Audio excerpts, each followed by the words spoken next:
no matter the location. From O-A-K-L-A to L-V, I'm a Raider. Raiders Report is brought to you by Only One Nation. If you're looking for some new gear, you can rep it at onlyoneNation60.com. But if you're going to get some new gear, make sure that you use promo code Mitch at checkout, where you're going to be able to save 20%. So coming up right now, 6 free agents that the Raiders could potentially go out and sign. Why am I talking about this exactly? Well, with a lot of hype around Clowney, maybe the Raiders are looking to make a little bit of an addition.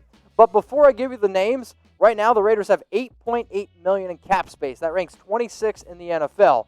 The important thing to note here, we still need to go out and pay the 7 rookies. So when you think about paying the 7 rookies, that's probably going to take our cap down to maybe like $4 million, maybe like $3.5 million after you pay all them. So we probably have to make some other moves. We probably have to do some other things. I'll tell you what those things and what those moves are after I get a quick little opinion from y'all. So which position is the Raiders' biggest weakness right now, okay? When I think about the biggest weaknesses, I think of 3 of them. I will dive into all 3 of those and why I picked the players that I picked here for some potential free agent targets. So for those of you watching on YouTube, for those of you watching right now on Facebook, scroll on down, let me know the Raiders' biggest weaknesses heading into 2020. I'm seeing a lot of linebacker already from Lionel Cooper, Daniel Keenan, and then Dave Wilson. Linebacker, I do agree with you, is right now one of the Raiders' biggest weaknesses. So I think they have a talented group with Corey Littleton and Kwiatkowski. Hopefully it works out the way that we're hoping for. But you do have a little bit of a weakness with Nicholas Morrow, with Markel Lee, and if we had a normal offseason, I would be a little bit more confident in Tanner Muse. So maybe trying to fill somebody that could play strong side linebacker is something that the Raiders should consider. So the first player that I'm going to bring up here is Mychal Kendricks. And he has a nose for the football, solid in the run game. He definitely does need to get better in pass coverage because, let's face it, John Gruden, Mike Maycok, they want versatile defensive players, and I don't really know if Kendricks is that at this point of his career. The other important note there is, well, he still could face some jail time for insider trading, or as what Tom said, just a white-collar crime. So you can say it however you want to, but anytime you're still facing jail time, maybe not the best. But I do want to talk about him as being an impact player for this team, where I'm confident in Corey Littleton being able to cover the football, so maybe you go out and get Kendricks, who could potentially help our pass rush. And when you look at what he's been able to do, going after and getting the quarterback, that's great. What he's able to do in the running game, that's great. But the way that he would be able to make this team is if he gets better in pass coverage. So last season allowed an 85.7% completion percentage. That needs to get better. 4 pass breakups, he did have an interception, but versatility is something that we're looking for. Can Kendricks bring us that? I'm not 100% sure. A player who I do think could bring us maybe a little bit more versatility is Nigel Bradham. And last season played with the Philadelphia Eagles, and I think he's an above-average cover linebacker, which is something that this team is going to need, considering the fact that, well, you're going up against Patrick Mahomes, you're going up against a lot of very talented players. But his weakness is that he needs to improve in the running game. So I'm looking at John, and I'm saying, all right, John, if you want a linebacker that can get after the quarterback, or if you want a linebacker that can go after the run, maybe go after Kendricks.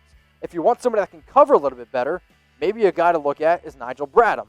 And when I think about a lot of the numbers that he's been able to put up, when fully healthy, he's been productive.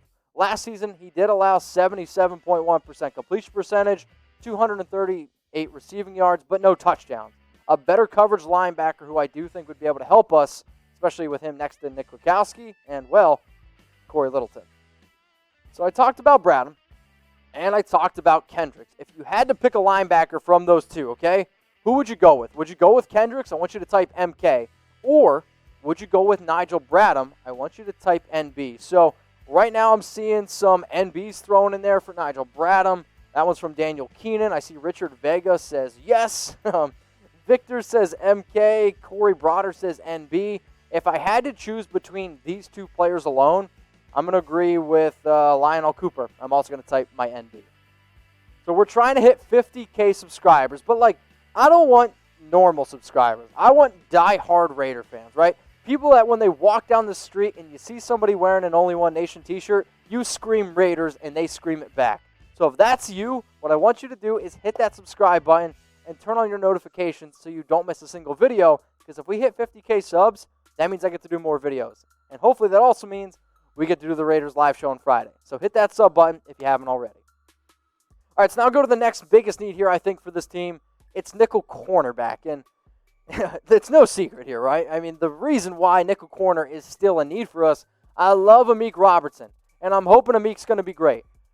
Then you got Keyshawn Nixon as well, a player who I know has been putting in a lot of work. But Lamarcus Joyner is the reason why I'm starting to get gray hairs. It's why I think I'm actually starting to bald a little bit.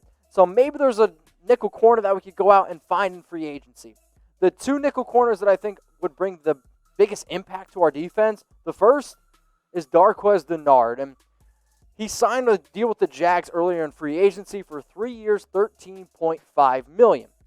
He did only play in 9 games last year due to some injuries, but I've already seen the deal that he signed with the Jags. What does that mean for me? I think we could even get him at a cheaper price now and probably for a 1-year option, because the next player that you see as well, I want them on a 1-year deal, because the hope is you can learn. That's Amik Robertson. He can learn behind one of these veterans, and we can get production. What I can't deal with is having to watch Lamarcus Joyner give up, basically everything and anything. So if Lamarcus struggles, that's a reason why you could go out and look for a player like Darqueze Dennard. So the presenting sponsor on today's show is Only One Nation, and I do want to give them a special shout out because they are an amazing company. You can save 20% and get the hat that you see on screen at the link below, chatsports.com/OneNationHat. We'll put that in the comments. It'll also be in the description. The reason why this hat's awesome, though, it's actually at a great price. So it's only $24.99 when you use code Mitch, because it's 20% off. Find me a hat that looks like that for $24.99. But wait, there's more. If you go out and get the hat, you also get a patch. So I have, I think, 6 or 7 Raiders patches at this point. I might even have more than that. I don't know about you. I collect them. I know a lot of Raiders fans collect them as well. So when you go and get the hat, you also get the patch for free. If you want a new hat, it's at chatsports.com/OneNationHat. But use promo code Mitch to save 20% at checkout. All right, let's go to the next player here that the Raiders could target, Logan Ryan. And I think he's the more notable name. He's the bigger name. And any single time that I talk about free agents, yes, he always gets his mention. And he's a physical nickel corner, which a lot of Raider fans like. Does he bring experience? Yes, that's something that I know John Gruden likes. However, he was targeted a whole lot last season. So a lot of y'all are going to look at 2019 stats and say, wow, 113 tackles, 18 pass breakups, 4 interceptions. Mitch, why on earth is he still left unsigned? Because this is another example that stats don't tell the full story. I think these stats tell it a little bit better. So last season, he was targeted 103 times compared to Darqueze Dennard's 35. Completion percentage, 66. But look at the yards. Look at the touchdowns, okay? Logan Ryan gave up the most yards out of any quarterback in the National Football League last year. He also gave up 6 touchdowns. That was top 5. But 66% completion percentage, that's pretty good. All I'm saying is if we're going to go out and give a 1-year deal, maybe you look at Darqueze Dennard being half the price of a Logan Ryan. So that's why I'm going to ask you this question right now.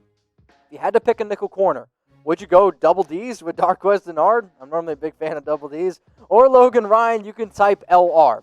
As much as I think Logan Ryan is a good player, I'm actually going to go with Darqueze Dennard because I think he's a cheaper option. Plus, he knows the Paul Guenther defense a lot better than what Logan Ryan does. Why? Because Darqueze played before. Do I think Logan Ryan is the more talented player? Yes. But if I am trying to save money, because I think I'm only going to have maybe $4 million after I sign my rookies, maybe go the cheaper option and give me some double Ds. All right, let's now go to defensive end here before I get kicked off my show. Defensive end is obviously a need for us, right? Because we are trying to get after the quarterback. And as much as I love Max, I love Carl Nassib as well, and Cleveland Ferrell, it really comes down to him. If Clee can be the player that we drafted, this isn't a need. However, can you really have too much defensive end help? I'm not sure. But with the amount of connections and as much want as Gruden has had for a guy like this, Jadeveon Clowney, that still tells me that the Raiders still do believe that defensive end and edge rusher is a need for them. So the fact that Gruden really wants him, we kind of know that a lot of times Gruden does get what he wants, but I do think that he would start at defensive end. I think he would start at either, he'd start over Cleveland, so I think it would be Clowney, and I think it would end up being Max. But originally when Clowney came out in free agency, I thought he was going to get 18, 19, 20 million and get a 4 or 5 year deal. That's not the case anymore. We can probably go out and sign Clowney for 1 year, 12, 13, 14. I wouldn't go up to 15 million for him. Is he a great player? Yes. Do the stats and sacks show everything? No. That's why I want to show you this. 48 pressures, 35 hurries, 10 hits, 3 sacks. That's actually a pretty low number of sacks considering the fact of the amount of times he's been able to go out and get pressure on the quarterback. How many times he's been able to hit the quarterback. But I already see it. Mitch, we can't afford Jadeveon Clowney. I agree. That's why I made this video here, okay? So I tell you all the time, hey, subscribe. This is a video that tells you 5 moves that the Raiders could do to go get Jadeveon Clowney. So all you got to do, subscribe to our channel so you don't miss these kind of videos. And then when you're talking to your friend about, hey, how can the Raiders go and get Clowney? Here's the 5 easy ways. So please go check out this show after the live show. All right, here's another player here, Everson Griffen. So if Clowney's a little bit out of your price range, why not go the cheaper route and get Everson Griffen, who has already opted out of his contract with the Vikings, and he still remains a starting caliber pass rusher. And sure, I know a lot of y'all might not like him because he kind of had a rough hit, if you will, against Derek Carr last season. I do have the video on my Twitter, but he's still a very, very productive player that would come at a discount, maybe 66% cheaper than Clowney, right? If Clowney signs for 15, you could see Griffen maybe getting for 9, or if Clowney signs for 12, maybe Griffen signs for 7 or 8. But look at these numbers: 66 pressures, 43 hurries, 14 hits, and 9 sacks. I don't know about you. If I'm going to go for production, you're going to get more bang for your buck out of Everson Griffen. But it's not just last year. Here are the past 4 seasons. So more games for Clowney, sure. More tackles for Clowney, sure. But I'm looking here at sacks. And I think when you really talk about what the Raiders need, I need somebody that's going to get after the quarterback. Everson Griffen has been able to prove throughout his entire career that he is better at getting after the quarterback than Jadeveon Clowney. So if you had to pick a defensive end, who would you go with? Type JC for Clowney or type EG for Everson Griffen. You also remember the prices. You're going to pay more for Clowney. Now, is Clowney better in the run game? Yes. Is Clowney younger? Yes. But Griffen's going to be able to get after the quarterback a little bit better. So I see Carmen Nias type in EG. I see a lot of EG starting to flow in now. I am still seeing some JCs from Jay Miller, Chris Gang. Hey, if you're trying to get better, an easy way to be able to do that is to go out and get one of these 2 players. Raider Nation, what's going on? Is this the #1 Raiders channel on YouTube? For Chucky Heads, believe it, baby. And if you haven't already, subscribe right here. I'm giving you Chucky Heads, news, rumors, Raider Nation rumors. And look at this, I'm making your life easier. Check out my next video. Thanks for watching, and go Raiders.